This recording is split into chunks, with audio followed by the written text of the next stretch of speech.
Hola queridos centinelas, sean bienvenidos a la novena lección de este segundo trimestre, titulada Solo, sin embargo, no sin defensa. El texto clave esta semana lo podemos encontrar en 2 de Timoteo capítulo 4 versículo 8. Dice así: por lo demás, me está guardada la corona de justicia, la cual me dará el Señor, juez justo, en aquel día, y no solo a mí, sino también a todos los que aman su venida.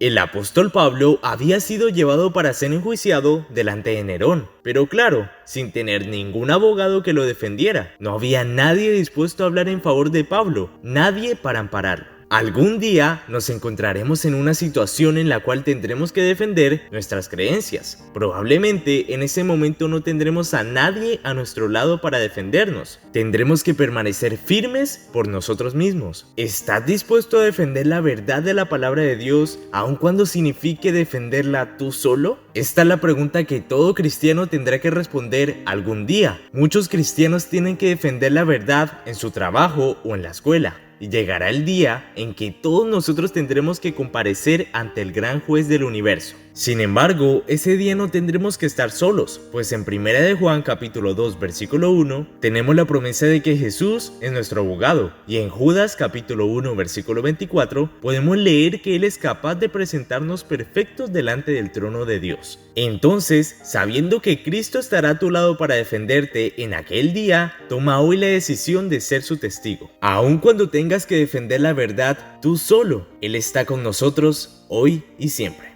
Pablo había tenido la oportunidad de testificar delante de Nerón y al regresar a su celda se sintió impresionado a escribir a Timoteo, su hijo en la fe, que se encontraba en Éfeso. Lee en tu Biblia 2 de Timoteo capítulo 1 versículos del 8 al 12. También lee el capítulo 3 versículos del 1 al 5 y el capítulo 4 versículos 1, 2, 7 y 8, en donde encontrarás las apelaciones del anciano apóstol para con el joven misionero.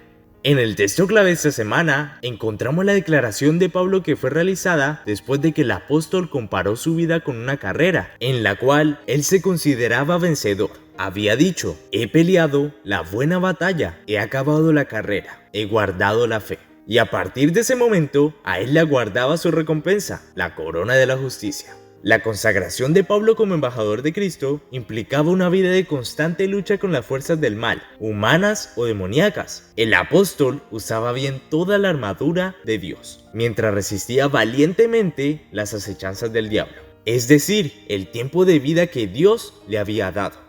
Pablo había cumplido el plan de salvación de Dios para él, no se había descuidado ni había claudicado, había hecho frente a cada vicisitud y aún a su ejecución, con el gozo y la resolución de un cristiano.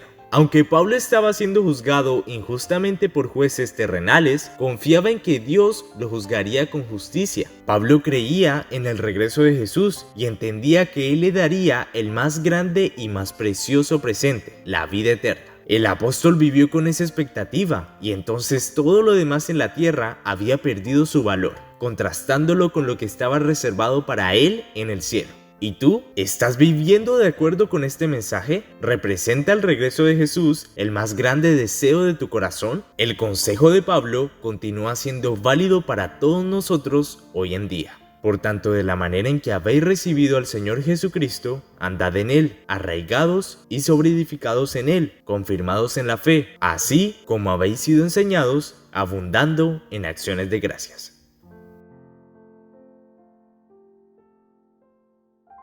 Ahora, entremos al espacio de los datos curiosos de la lección número 9, para ver si lo sabías o no. Número 1.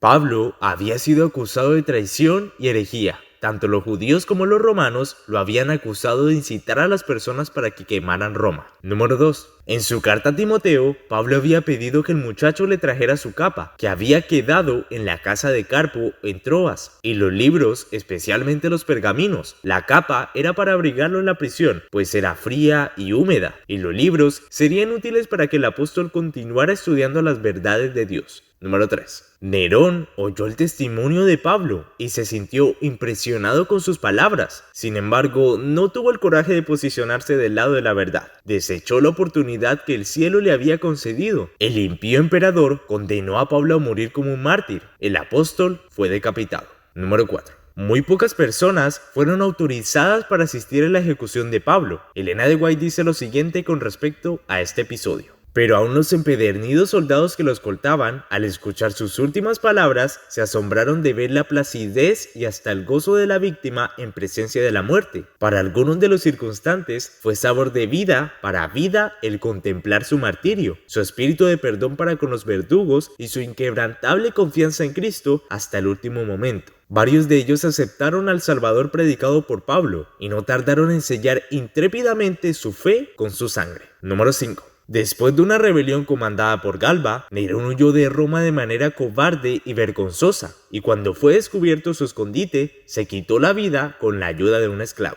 El tirano emperador murió a los 32 años. Procura con diligencia presentarte a Dios, aprobado, como obrero que no tiene de qué avergonzarse, que usa bien la palabra de verdad. Segunda de Timoteo 2:15.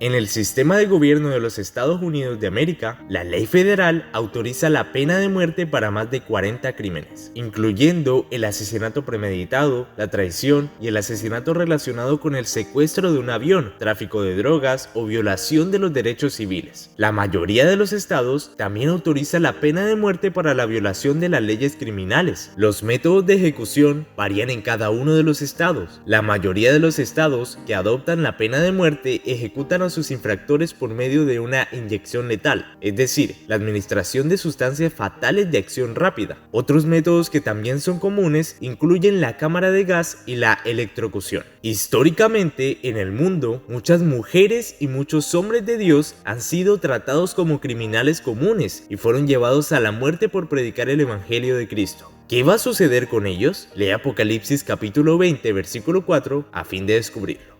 En el libro El conflicto de los siglos, Elena de White escribe sobre John Wycliffe. Él creía que los hombres y las mujeres comunes deberían tener acceso a la Biblia. De ese modo podían leer y aprender la verdad por sí mismos. Cuando la atención de Wycliffe fue dirigida a las Sagradas Escrituras, se consagró a escudriñarlas con el mismo empeño que había desplegado para adueñarse por completo de la instrucción que se impartía en los colegios. Hasta entonces había experimentado una necesidad que ni sus estudios escolares ni las enseñanzas de la iglesia habían podido satisfacer. Encontró en la palabra de Dios lo que antes había buscado en vano. En ella halló revelado el plan de salvación y vio a Cristo representado como el único abogado para el hombre. Se entregó al servicio de Cristo y resolvió proclamar las verdades que había descubierto. Veía que Roma había abandonado la palabra de Dios cambiándola por las tradiciones humanas. Era maestro entendido y abnegado, y predicador elocuente, cuya vida cotidiana era una demostración de las verdades que predicaba. Su conocimiento de las Sagradas Escrituras, la fuerza de sus argumentos, la pureza de su vida y su integridad y valor inquebrantables le atrajeron la estimación y la confianza de todos. Muchos de entre el pueblo estaban descontentos con su antiguo credo, al ver las iniquidades que prevalecían en la iglesia de Roma, y con inmenso regocijo recibieron las verdades expuestas por Wycliffe. Pero los caudillos papales se llenaron de ira al observar que el reformador estaba adquiriendo una influencia superior a la de ellos. Lee los capítulos 48 y 49 del libro Los Hechos de los Apóstoles o Los Embajadores a fin de conocer los importantes detalles del enjuiciamiento de Pablo y también el contenido de la última carta escrita por el apóstol. Y nos veremos en una próxima lección. ¡Centinelas!